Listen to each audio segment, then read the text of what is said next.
এই গরমে বস্তা ভর্তি করে মৌসুমি লেবু নেওয়া হয়েছে। এখানে 80 পিস মৌসুমি লেবু নেওয়া হয়েছে, কারণ এই অতিরিক্ত গরমে শরীরটা সুস্থ রাখার জন্য লেবুগুলো নেওয়া হয়েছে। আর এখানে গুনে নেওয়া হয়েছে এই যে। আর আমাদের গ্রামের ইসলামিক জলসাটা ছিল, আগের ভিডিওতে তোমাদের একটু শেয়ার করেছিলাম। আর আজকের দিনটা, আজকে যেটা শেয়ার করছি, এটা হচ্ছে ওয়াজের দিন।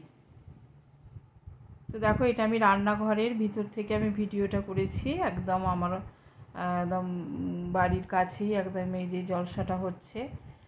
আর এবারে কিন্তু অনেক আলোর রসনাইটা অনেক কম, দোকানপাটও অনেক কম, কিন্তু ওয়াজটা অনেক সুন্দর হয়েছে। তো সেই জন্য একটু তোমাদের সঙ্গে শেয়ার করে দিলাম। দেখতে থাকো আমার ভিডিওটা সাথে থেকে। গেট, আর গেটটা খুলেই একদম রাস্তার সামনেই এই যে দেখো।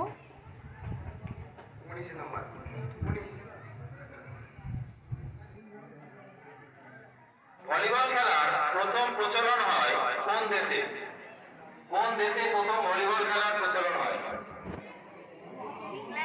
না, সাউথ আফ্রিকা। না,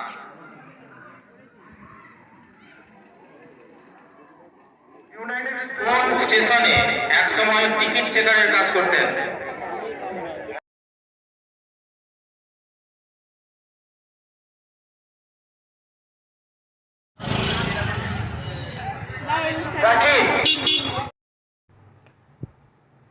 আর এই যে আমাদের টুনটু মন্টুগুলো, ওদের একটু ভিডিও করে নিয়েছি। আর এই যে এটাকে তো তোমরা সবাই জানো, এটা অনেকবার শেয়ার করেছি একে।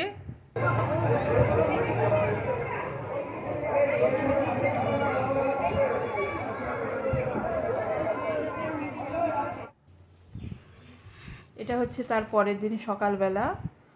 আর আমার শরীরটা এমনিতে একটু অসুস্থ ছিল, তো আমি ব্লাড পরীক্ষা করতে গিয়েছিলাম। তো ফেরার পথে একটু সবজি কিনে নিয়ে এলাম, একদম গরমের ঠান্ডা ঠান্ডা দুটো সবজি নিয়ে এসেছি।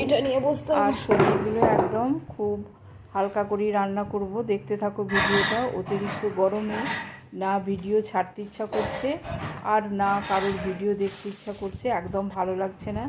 এমনিতেই শরীরটা অসুস্থও আছে, আর সেই জন্য ভিডিওটা ছাড়তে আমার দুদিন লেট হয়ে গেল। আর এই যে দেখো, সবজিগুলো একটু কেটে নিচ্ছি, কেটে নিয়ে রান্নাটা বসিয়ে দেব। কিছুই ভালো লাগছে না, না খেতেও কিছু ভালো লাগছে, আর না কোনো কাজও করতে ইচ্ছা করছে না। তো দেখতে থাকো তাহলে ভিডিওটা। আর যেসব নতুন বন্ধুরা আমার প্রথম ভিডিওটা দেখছো, প্লিজ সাবস্ক্রাইব করে আমার পাশে থেকো। আর অনেক নতুন বন্ধুরা আমার জয়েন্ট হয়েছো, তোমাদের অসংখ্য অসংখ্য ধন্যবাদ। ভিডিওর সাথে থাকবে, আর আমিও ইনশাল্লাহ তোমাদের সঙ্গে থাকবো।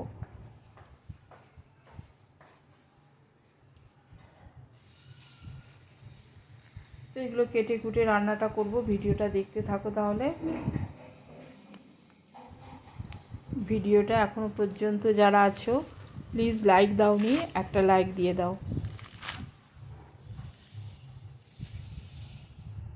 তো এখানে আমি এগুলো সব কাটা হয়ে গেছে, একে একে ধুয়ে নিচ্ছি।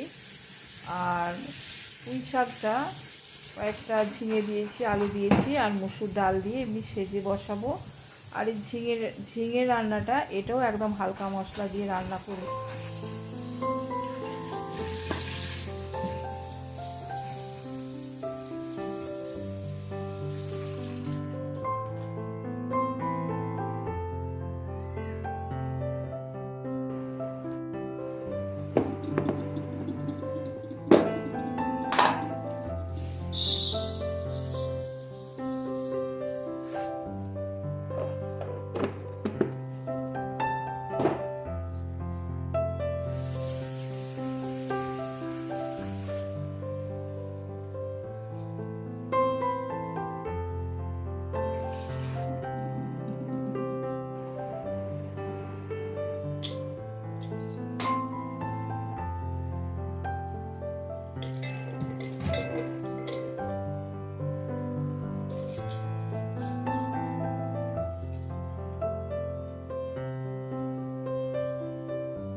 দিলে হবে?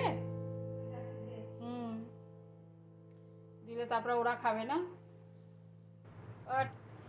তো মা বলছিল যে ঝিঙের তরকারিতে দুটো চিংড়ি মাছ দিয়ে দিলে খুব ভালো হবে। সেটা তো আমিও জানি, আমাকেও খেতে খুবই ভালো লাগে, কিন্তু কি করব, এই গরমে আমাকে আর একদম অন্য কিছু রান্না করতে ইচ্ছা করছে না। আর যেহেতু আমার ছেলেমেয়েরা চিংড়ি মাছ দিলে আর খাবেই না এই তরকারিটা, তো যাই হোক আমি আর চিংড়ি মাছটা দিলাম না। তো এর সঙ্গে যখন খাবো তখন দুটো আর কি ডিম ভেজে দেবো ওদের, তাহলেই হয়ে যাবে। তো এই ছিল আজকে আমাদের দুপুরের রান্না। কেমন হলো অবশ্যই কমেন্ট করে জানিও কেমন। তো দেখতেই পেলে রান্নাগুলো কিন্তু একদম হালকা পাতলা করে রান্না করেছি এই গরমে। তোমরা সবাই ভালো থাকবে, সাবধানে থাকবে। ভিডিওটা এই পর্যন্তই রইল। আল্লাহ হাফেজ। আসসালামু আলাইকুম ওয়া রাহমাতুল্লাহি ওয়া বারাকাতুহু।